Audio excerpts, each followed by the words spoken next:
711, apakah ini ketergantungan?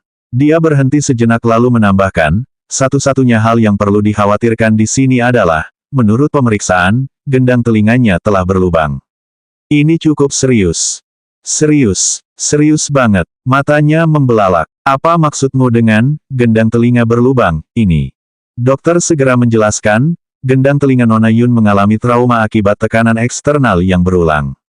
Membran timpaninya robek dan sedikit berdarah, tetapi karena bagian anatomi manusia ini memiliki kemampuan generasi yang kuat, dengan perawatan yang tepat, seharusnya bisa sembuh dalam waktu kurang lebih setengah bulan. Butuh lebih dari setengah bulan untuk sembuh. Pria itu mengerutkan kening. Mendengar nada cemberutnya dan melihat ekspresinya yang menakutkan, dokter itu berkeringat dingin. Dia mengepalkan tinjunya. Dia terluka parah. Yan Bingqing memukulnya begitu keras hingga gendang telinganya pecah. Sialan. Dia mendongak dan berkata dengan suara dingin, apakah itu akan berdampak pada pendengarannya di masa depan? Dokter menjawab, dengan perawatan yang tepat, seharusnya hal itu tidak terjadi. Saya tidak ingin jawaban yang tidak jelas seperti itu. Ia mengerutkan kening dan mengetuk-ngetukkan ujung jarinya dengan keras di atas meja, dengan dingin berkata, dengar baik-baik, aku tidak peduli dengan selaput yang berdarah, gendang telinga yang berlubang, dan sebagainya, aku hanya ingin dia tidak terluka. Jika dia mengalami gejala sisa dari ini. Suaranya melemah dan tatapannya berubah dingin saat ia terdiam, namun makna dari kata-katanya yang tersisa jelas terlihat. Dokter itu menggigil ketakutan melihat tatapan dinginnya. Sambil segera tersenyum meminta maaf, ia berjanji akan melakukan yang terbaik.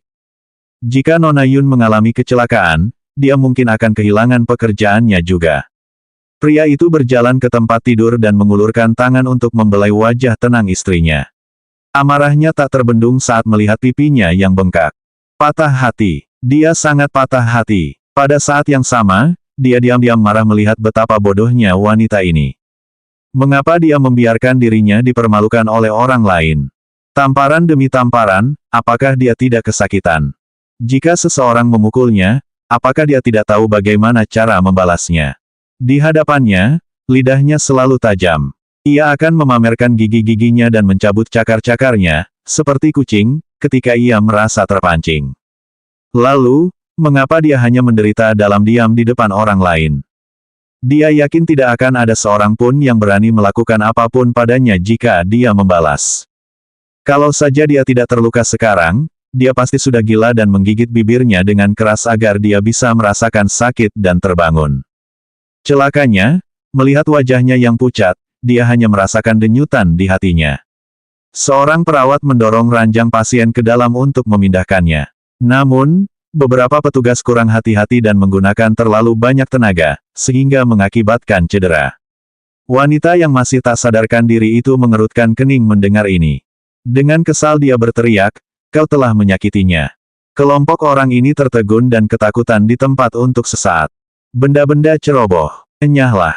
Suasana hatinya sedang tidak menentu. Sambil mendorong ranjang orang sakit, ia sendiri menggendong perempuan yang sedang tidur itu dalam pelukannya. Ia begitu lembut dan hati-hati, seolah-olah ia adalah harta paling berharga di dunia, saat ia memeluknya. Tangannya menopang berat badannya dengan kuat. Seolah pelukannya memberinya rasa lega yang luar biasa, ia secara intuitif meringkuk lebih erat di dadanya. Wajah mungilnya yang halus semakin terbenam dalam pelukannya dan alisnya perlahan mengendur karena kerutan. Karena ketergantungan yang dirasakan dari tindakannya, dia menjadi tenang. Di suatu tempat dalam hatinya melunak pada saat itu. Apakah gerakan bawah sadarnya dianggap sebagai ketergantungan? 712, orang misterius. Menundukkan pandangannya ke wajah damai dan lembut wanita itu, bibirnya tak dapat menahan diri untuk melengkungkan senyum puas. Dia menyukai perasaan ini. Dia benar-benar menyukai perasaan ketergantungan yang mendalam ini dari wanita dalam pelukannya. Dia ingin menjadi pria yang diandalkannya sepanjang hidupnya, satu-satunya. Memang, ia menyayanginya. Ia mengeratkan pelukannya, tetapi hanya sebentar, karena ia takut akan melukainya jika terlalu erat. Namun, pelukannya yang erat menunjukkan betapa ia tak ingin melepaskannya.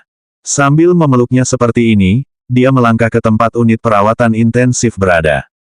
Kerumunan di belakang keduanya saling berpandangan dengan takjub.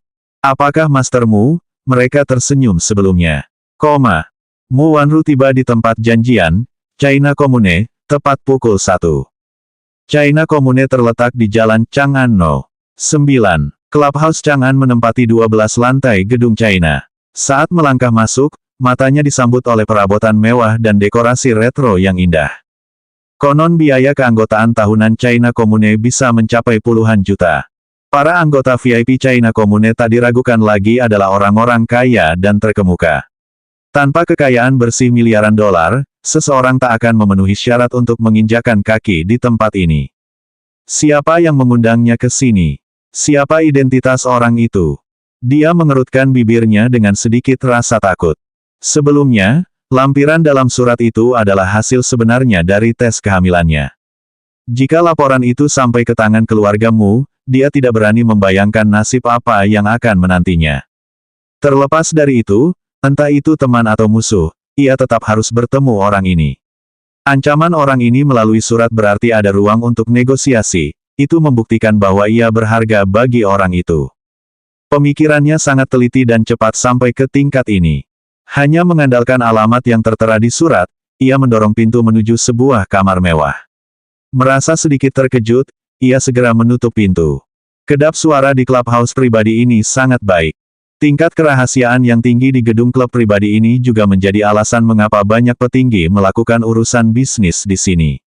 Ia masuk sambil mengamati sekelilingnya. Di atas meja kopi terdapat setumpuk dokumen, ketika matanya tertuju pada dokumen-dokumen itu, ia sedikit mengernyit.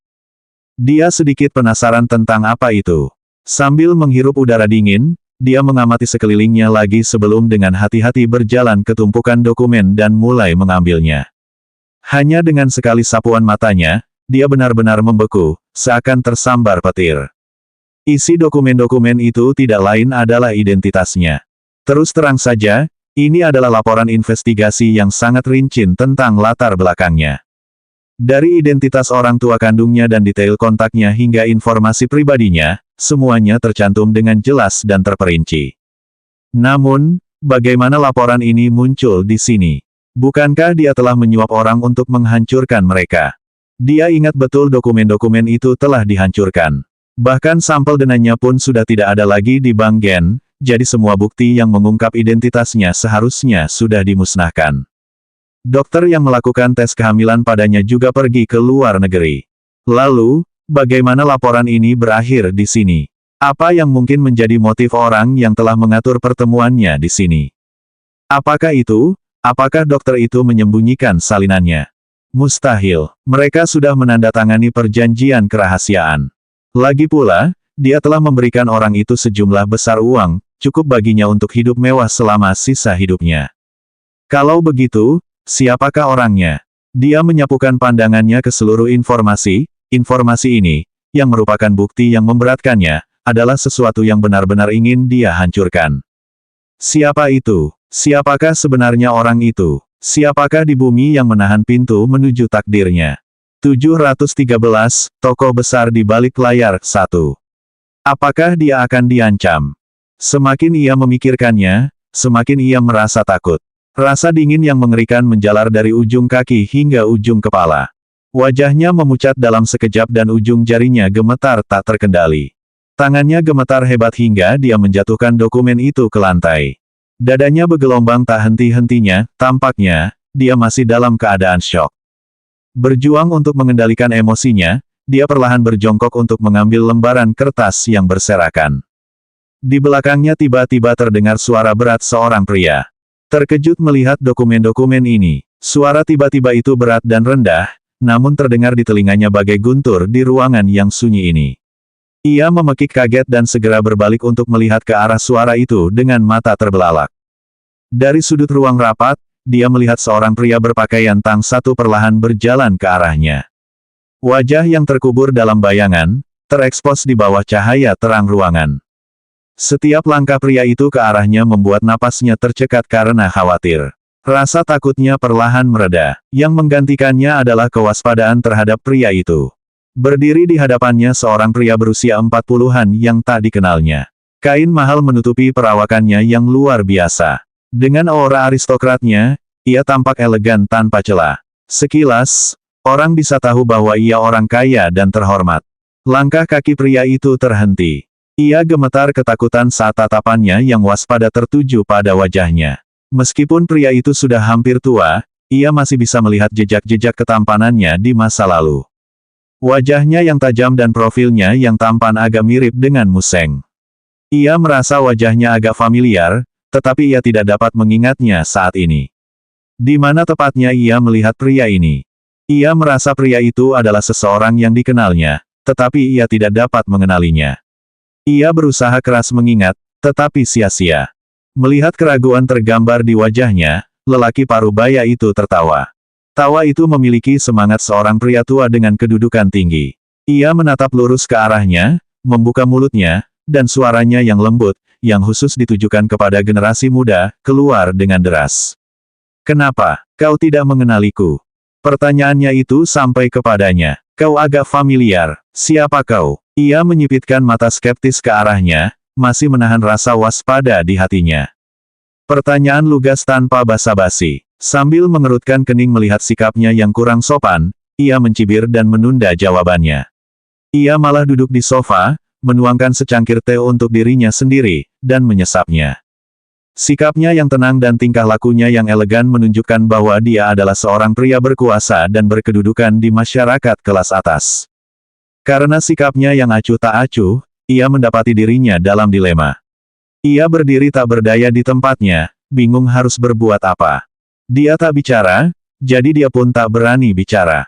Sambil menggenggam tumpukan dokumen yang tersisa di tangannya, keheningan yang terus berlanjut membuatnya begitu tegang hingga ia berkeringat dingin.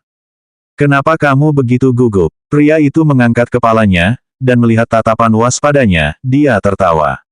"Memangnya aku harimau? Jangan khawatir, aku tidak akan memakanmu. Duduklah." Wajah dan suaranya sangat cocok dengan kebaikan dan kedewasaan yang seharusnya dimiliki seorang pria tua. Dibandingkan dengannya, ia sadar betul bahwa reaksinya kekanak-kanakan. Meski begitu, ada sedikit keraguan dalam dirinya. "Duduklah, aku tidak akan melakukan apapun padamu. Jika aku ingin menyakitimu, kau akan lama menghilang dari dunia ini." Pria parubaya itu tersenyum ramah padanya. Bagian terakhir kata-katanya membuatnya ketakutan setengah mati. 714, tokoh besar di balik layar, 2. "Jika aku ingin menyakitimu, kau sudah lama tidak ada lagi di dunia ini." Apa maksudnya dengan itu? Dia mengerti beberapa poin. Pertama, pria ini begitu kuat sehingga dia bisa menghancurkannya dengan mudah. Kedua, pria ini memegang pintu menuju takdirnya, cukup kuat untuk mampu memerintahkan kematiannya. Ketiga, pria ini, setidaknya untuk saat ini, bukanlah musuhnya. Soal apakah dia teman atau musuh, itu akan diputuskan nanti. Hatinya yang gelisah sedikit tenang. Ia duduk di sofa dan mengamati dengan saksama setiap gerakannya secara diam-diam. Saat lelaki itu menghabiskan tehnya, 15 menit telah berlalu, namun dia masih belum terburu-buru untuk berbicara.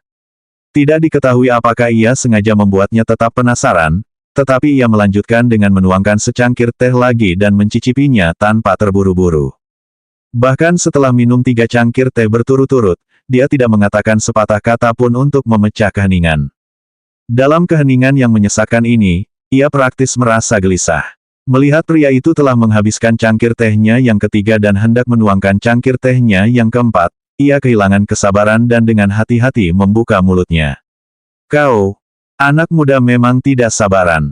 Cuma butuh 3 cangkir teh untuk kehilangan kesabaran."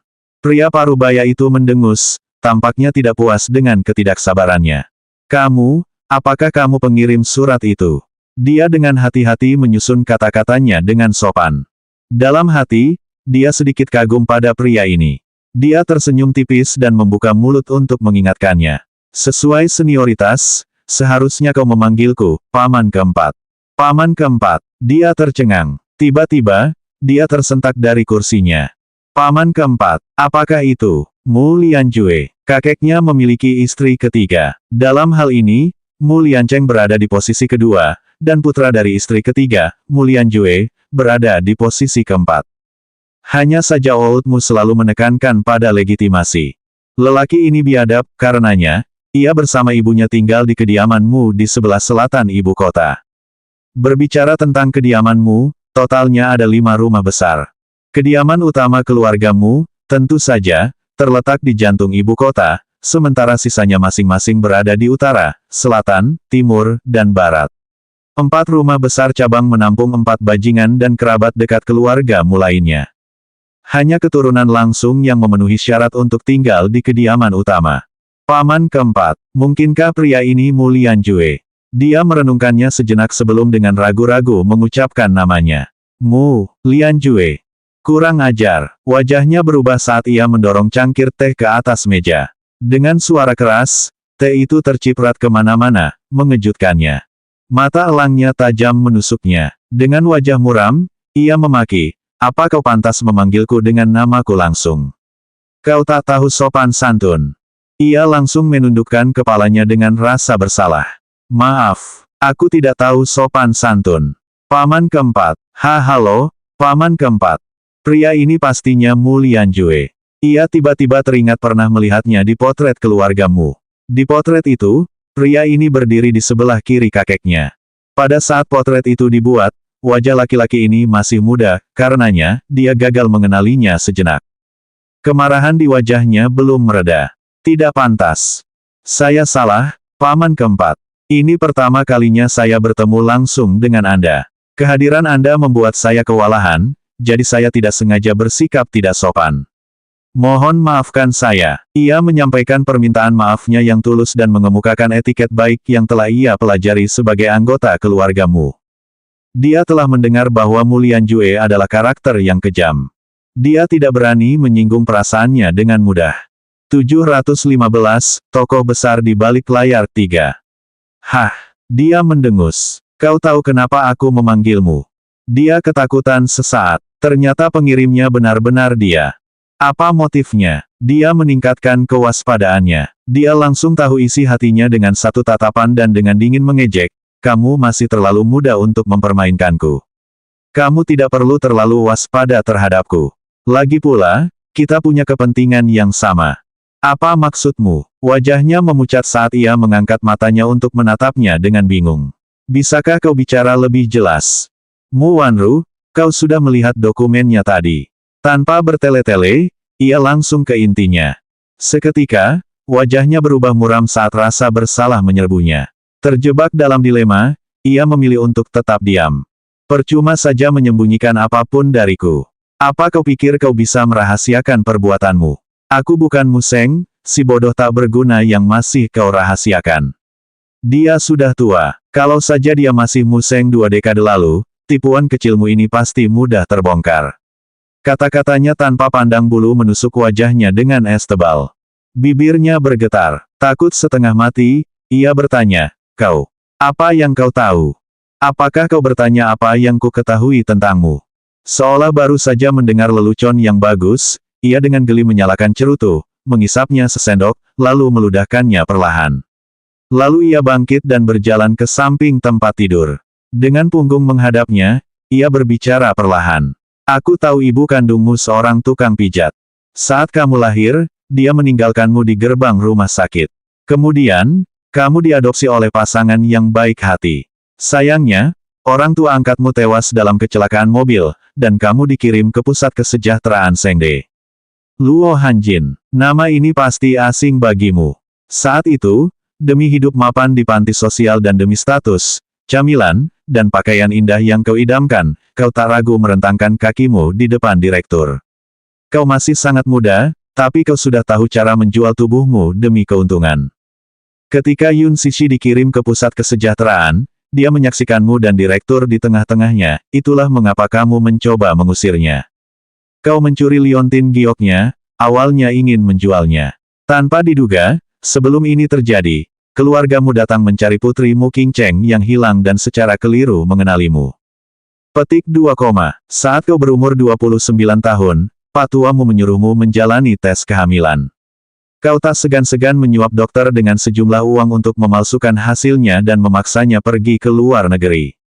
Menyadari bahwa Yun Sishi adalah putri kandung Mu Qingcheng, kau bersekutu dengan Aron dan menyewa pembunuh bayaran untuk menghabisinya dan Yun Tianyu. Setiap kata yang diucapkan pria ini bagaikan pisau beracun yang menembus tubuhnya. Wajahnya perlahan kehilangan warnanya. Dengan pucatnya, sungguh pemandangan yang tragis untuk dilihat. Tiba-tiba, ia tersenyum sinis dan berbalik menatap dingin perutnya yang rata. Anak yang kau kandung sekarang seharusnya anak Aaron. Kau bersamanya, tapi tetap ingin mempertahankan statusmu di keluargamu. Kata-kataku tepat, kan? Wajahnya makin mengerut. 716, tokoh besar di balik layar 4. Dengan wajah lesu, ia menjatuhkan diri ke sofa. Ia tampak kehilangan semangat saat matanya, penuh ketidakpercayaan, menatap kosong ke depan. Setiap kata yang diucapkannya adalah kebenaran. Jika memang begitu, dari mana dia mendapatkan semua informasinya? Dia selalu sangat berhati-hati, jadi kapan dia tahu tentangnya? Kecuali, ada yang mengkhianatiku. Apakah itu dokter? Atau apakah itu, Aaron? Ia merenung dengan cemberut. Kini, semua orang yang dekat dengannya tampak curiga di matanya. Tidak ada seorang pun yang mengkhianatimu. Rupanya, pria itu bisa menebak apa yang ada di pikirannya. Aku punya gambaran kasar tentang posisimu saat ini. Aku berbeda darimu, aku tidak akan kalah dalam pertempuran. Apa kau pikir aku juga orang yang kurang berwawasan ke depan? Tidak mungkin. Apa yang mustahil? Dia tertawa. Maksudmu mustahil bagiku untuk mengetahui semua ini sejak awal. Tak bisa berkata apa-apa atas jawabannya, dia hanya bisa mengepalkan tangannya dalam diam. Dia selalu berhati-hati, jadi bagaimana dia mengetahuinya? Heh, kau benar-benar terlalu naif. Keluargamu tidak sesederhana yang kau kira. Candanya, Museng sudah tua, dia tidak bisa melihat dengan jernih sekarang. Bukan hal yang aneh baginya untuk membuat kesalahan di usianya. Apa kau benar-benar berpikir kau sudah menutupi semua jejakmu? Semua laporannya sudah kuhancurkan. Dari mana ini berasal? Dia melotot tajam sambil mengangkat tumpukan laporan itu. Ini bukan laporan yang Anda perintahkan untuk dimusnahkan, jawabnya singkat. Dia merasa khawatir tetapi tidak dapat memahami maksudnya. Lalu, dari mana laporan-laporan ini berasal?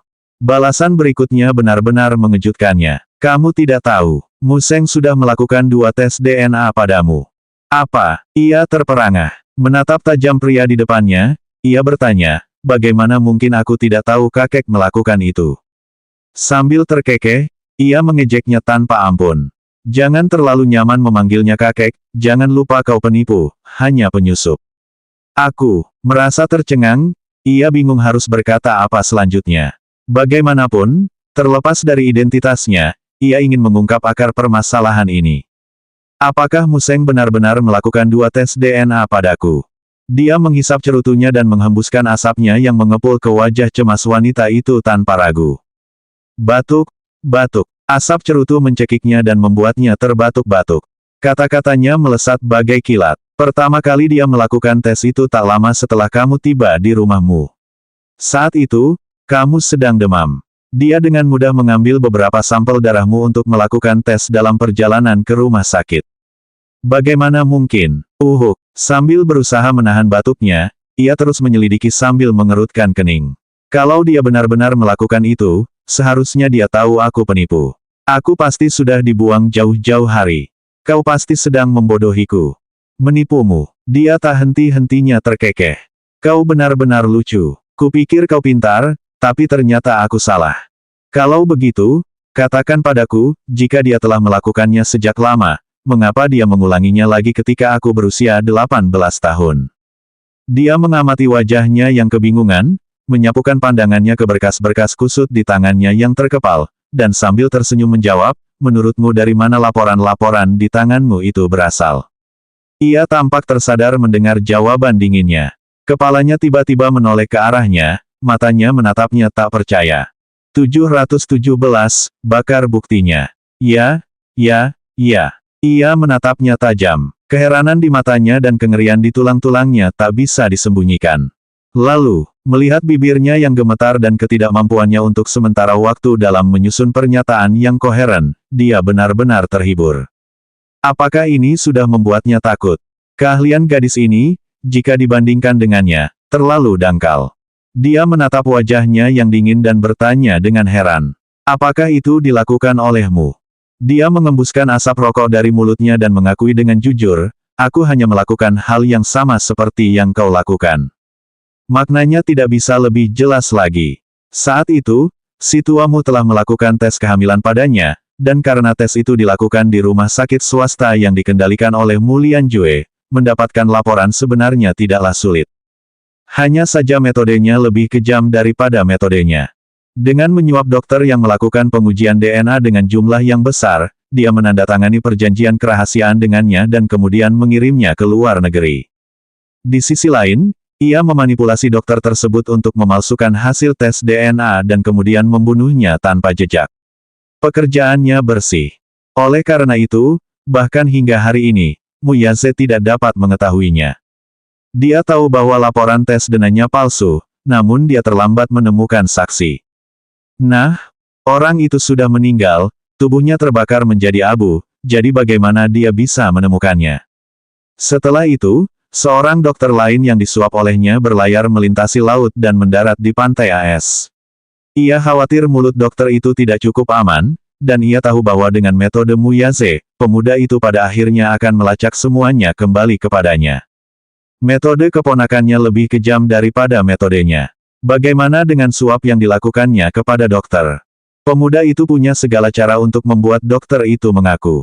Maka, ia mengirim seseorang untuk mengejar dokter itu dan menyuruhnya disingkirkan juga. Ia kemudian memerintahkan agar jasad dokter itu dibuang ke laut, tanpa jejak. Sementara orang yang hidup dapat dipaksa membuat pengakuan, orang yang sudah mati tentu tidak dapat membuka mulut untuk berbicara. Ia tergoda oleh tatapan kejam di mata pria itu. Napasnya tiba-tiba memburu, dan ia merasa sulit untuk tenang. Dia tahu dalam hatinya bahwa Mu Lianjue adalah karakter yang kejam. Pada usia 9 tahun, saat pertama kali menginjakan kaki di kediamanmu, masalah ini masih belum diketahui di antara keluargamu. Dia memegang laporan aslinya di tangannya, yang berarti, sebelum ini, dia sudah mengetahui identitasnya. Setidaknya, itu berarti bahwa pria ini cerdik dan cerdik hingga tingkat yang menakutkan. Dia merasa lebih takut terhadapnya. Pria ini, terlalu menakutkan. Merasakan dokumen di tangannya, ini berarti dia sudah memegang semua bukti yang memberatkannya. Pria ini tampaknya telah mengantisipasi hal ini, mungkin, untuk tujuan tertentu, ia ingin menggunakan ini untuk mengancamnya agar melayaninya. Hanya berdasarkan dokumen-dokumen ini, dia mengamati lebih dekat dokumen di tangannya, tanda tangan dokter itu asli, sepertinya itu berkas aslinya. Apakah pria ini juga tua dan linglung? Dokumen sepenting itu mudah sekali sampai padanya. Dalam keadaan cemasnya, dia muncul dengan sebuah pemikiran ekstrim. Karena buktinya sudah dalam genggamannya, jika dia tidak menghancurkannya sekarang, kapan lagi dia akan melakukannya? Apakah dia akan menunggu pria ini mengancamnya? Mustahil. Dia bergerak untuk merobek-robek berkas itu menjadi beberapa bagian sekaligus, meremas potongan-potongan yang robek menjadi sebuah bola, dan kemudian membakar semuanya menggunakan korek api yang diambilnya dari meja. 718. Apa motifnya? Mu Lianjue berdiri dengan tenang di depan jendela selama ini. Melihat gerakannya yang drastis, ia tampak acuh tak acuh. Dengan cara ini, ia membiarkan Mu Lianjue menyalakan api dan membakar dokumen aslinya. Api dengan cepat melahap lembaran-lembaran kertas berisi data dan mengubahnya menjadi abu. Ia mengibaskan tangannya dan membiarkan sisa-sisa api berhamburan di lantai dan menghanguskan karpet mahal di ruangan ini. Dengan tatapan sinis, ia menyaksikan bukti penting itu dilenyapkan menjadi abu. Melihat lantai tertutup jelaga dan abu, bibirnya melengkung ke atas, memperlihatkan gigi-giginya yang berkilau bak mutiara, seraya ia tertawa puas.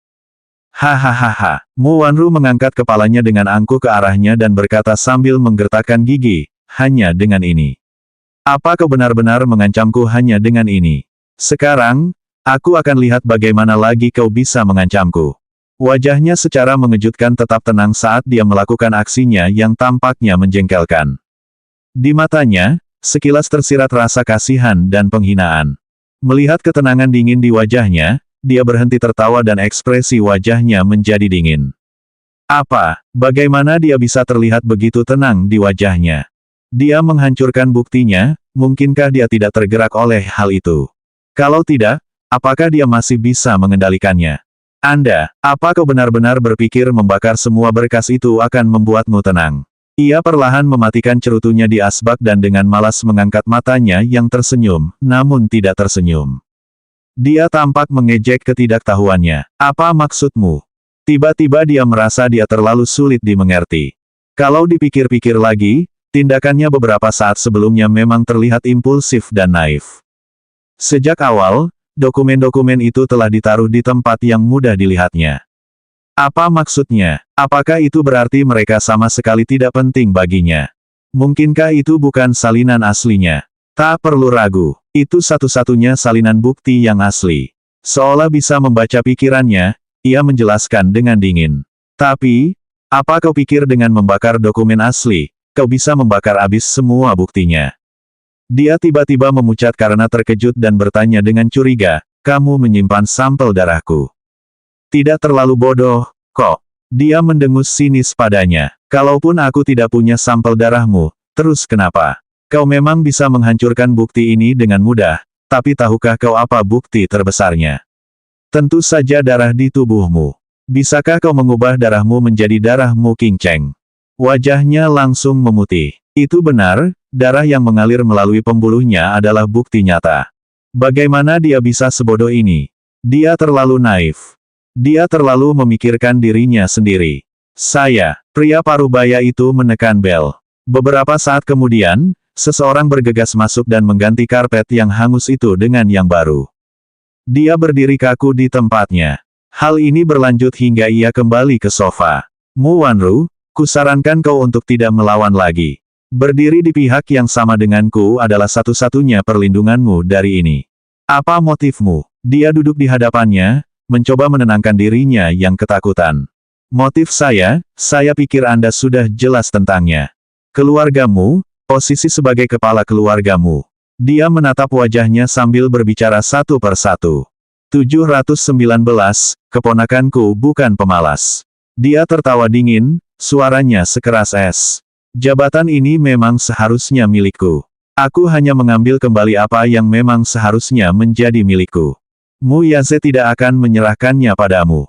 Ia mengerucutkan bibirnya. Terlebih lagi karena dialah kandidat yang paling layak untuk posisi kepala keluargamu. Dengan cemberut, dia menjawab dengan kejam, itulah sebabnya aku harus menyingkirkannya. Singkirkan dia. Jantungnya tercekat saat dia berteriak, tidak. Hah, kau tidak bisa menyingkirkannya. Wajahnya memerah karena gelisah. Dia mengejek, kenapa? Apa kau masih berhayal jadi simpanan muda keluargamu? Bagaikan pedang berdarah, sarkasmenya menusuk tepat ke dalam hatinya. Dia terus mengejeknya. Atau kau masih mencintai pria itu? Anda, dia menggigit bibir bawahnya. Ya, dia masih sangat mencintai pria itu. Dicintai dan dibenci. Dia yakin cintanya kepada laki-laki ini lebih besar dan tidak pernah kurang dari cinta Yun Sishi. Dia pernah mencintainya dengan bodoh dan gila. Sayangnya, pria itu tidak membalasnya. Jangan konyol, dia tidak akan pernah menikahimu. Nada sarkasme dingin terdengar dalam suaranya. Dia mengerutkan kening namun tidak berbicara sepatah kata pun. Sambil sedikit mencondongkan tubuh ke belakang, ia berkata dengan suara rendah, keponakanku ini, sama seperti ayahnya, lebih mementingkan keluarga dan teman daripada apapun. Begitu ia mengakui orang yang dicintainya, ia tak akan pernah melepaskannya. Hatinya tak lagi untukmu, hanya gadis bernama Yun Sishi itu. Kau bisa berhenti berilusi tentang posisi nona muda keluargamu. Itu tak lebih dari sekadar angan-angan belaka. Petik 2 titik titik titik. Cepat atau lambat, dia akan menyukaiku. Cintaku padanya tidak kalah dari wanita jalang itu. Teriaknya marah. Suka padamu. Dia tertawa. Naif. Kau pikir dia tidak tahu trik sulapmu. Disinilah kau bodoh. Berpura-pura licik di bawah hidungnya, apa kau benar-benar berpikir keponakanku itu pemalas? Tetap saja, kalaupun dia tahu, apa yang bisa dia lakukan padaku? Bantahnya. Bagaimana jika Mu Yaze tahu apa yang telah dia lakukan? Dengan Mu Seng sebagai perisainya, apa yang bisa dia lakukan padanya? Mu Lianjue dengan tegas berkata, memang, dengan orang tua itu di pihakmu, kau aman. Tapi coba pikirkan, berapa lama lagi orang tua itu bisa hidup? Petik 2, petik 2. Dia tersentuh oleh kata-katanya. Apa yang dikatakannya memang benar. Posisinya di keluargamu kini sepenuhnya bergantung pada perlindungan lelaki tua itu. Setelah lelaki tua itu tiada, ia akan sendirian, tanpa ada yang bisa diandalkan, di keluarga besarmu itu. Ketika dia melihat ekspresinya yang ragu-ragu, dia menambahkan serangan api terakhir. Begitu dia meninggal, ajalmu juga akan segera tiba. Keponakanku tidak akan membiarkanmu hidup. Tatapannya berubah kosong karena dia menjadi ketakutan. Kamu bohong. Dia nggak akan membunuhku. Dia bukan dia. Metodenya tidak akan sekejam itu. Dia mengangguk menanggapi kata-katanya sambil memperpanjang kalimatnya. Benar, dia hanya akan membiarkanmu menjalani hidup yang lebih buruk daripada kematian. Petik 2, Paman keempat, apa maksudmu dengan ini? Dia mengejek. Kau membelanya bahkan sekarang, tapi kau tidak heran siapa yang membuatmu jadi seperti ini. Apa maksudmu? Apa arti kata-kata itu? Orang tua ini selalu berbicara setengah-setengah dan membuat orang penasaran. Melihat kebingungan di wajahnya, dia perlahan berkata dengan suara beratnya, apakah kamu benar-benar berpikir kehamilanmu adalah sebuah kecelakaan? 720, perhatian dari ayah dan anak, 1. Kupikir aku mandul, jadi, aku tidak mengambil tindakan pencegahan apapun. Wajahnya memerah saat dia mengucapkan kata-kata itu dengan geraman. Kamu tidak punya infertilitas bawaan. Dia tertawa, itu cuma jebakan yang dibuat keponakanku. Mendengar kata-katanya, ekspresinya membeku dan sudut alisnya berkedut parah. Kamu mengatakan, bahwa laporan infertilitas 6 tahun lalu itu dipalsukan olehnya. Kurasa kau sama sekali tidak tahu tentang ini. Bagaikan petir, dia menatapnya dengan ketidakpercayaan dan keterkejutan di matanya. Itu tidak mungkin. Kau tak lebih dari pion baginya. Kemandulan apa? Itu semua palsu. Kasihan kau yang penuh kasih sayang padanya, padahal selama ini kau dipermainkannya. Mu Wanru, sungguh menyedihkan dirimu. Dia mengepalkan tangannya erat-erat. Setiap kata-katanya perlahan-lahan menghancurkan pertahanan psikologisnya. Ia menarik napas dalam-dalam, memejamkan mata, lalu membukanya kembali. Kali ini, matanya dingin dan tak berbatas. Paman keempat, sepertinya aku masih berguna di matamu. Tidak salah. Apakah karena Museng memanjakanku? Ya, ia perlahan berdiri. Pak tua ini, meskipun kondisi fisiknya semakin memburuk, kekuasaan keluargamu masih ada di tangannya. Hanya kau di keluargamu yang bisa mendekatinya. Jika saya membantu Anda, apa keuntungan yang saya dapatkan? Dia menjawab, aku akan memberimu kekayaan dan kemuliaan yang tak ada habisnya seumur hidup. Belum cukup. Tiba-tiba dia menyeringai. Sebelum aku membantumu, aku ingin kau menyingkirkan 2 orang untukku. Oh, Yun Sishi dan Yun Tianyu. Dia menggertakkan giginya sambil mengucapkan setiap kata. Unit perawatan khusus. Yun Sishi perlahan membuka matanya. Saat ia membukanya, sudut mata kirinya terasa perih, bercak darah muncul di hadapannya. Terkejut, ia memejamkan mata rapat-rapat dan perlahan duduk dari tempat tidur. Mata kanannya yang setengah terbuka mengamati seluruh ruangan. Ia tiba-tiba menyadari bahwa, di samping tempat tidurnya, Yi Chen kecil sedang menggenggam tangannya erat-erat, tampak tertidur lelap. Sementara itu, Mu Yaze berada di sisi kanan ranjangnya. Telapak tangannya yang hangat menggenggam erat tangan wanita itu sementara lengannya yang kokoh menopang kepalanya. Matanya terpejam, sepertinya ia juga tertidur. Poni hitamnya menyembunyikan kelopak matanya. Beberapa helai rambut menjuntai di alisnya yang sedikit berkerut, menonjolkan wajahnya yang putih. Ayah dan anak itu masing-masing memegang tangannya di sisi yang lain, kehangatan dari telapak tangan mereka menyebar dari ujung jari ke hatinya dan seakan mengusir rasa dingin di bangsal. Awalnya dia merasakan sakit kepala yang hebat, tetapi begitu dia membuka mata, melihat ayah dan anak itu ada di ranjangnya, rasa sakit yang amat sangat itu pun sedikit mereda. Sudut bibirnya tak dapat menahan diri untuk melengkung membentuk senyum lembut. Pintu bangsal yang tiba-tiba terbuka sedikit dari luar mengejutkannya. Setelah itu, Yuyu masuk sambil menyeimbangkan 2 ketel air panas yang berat di tangannya.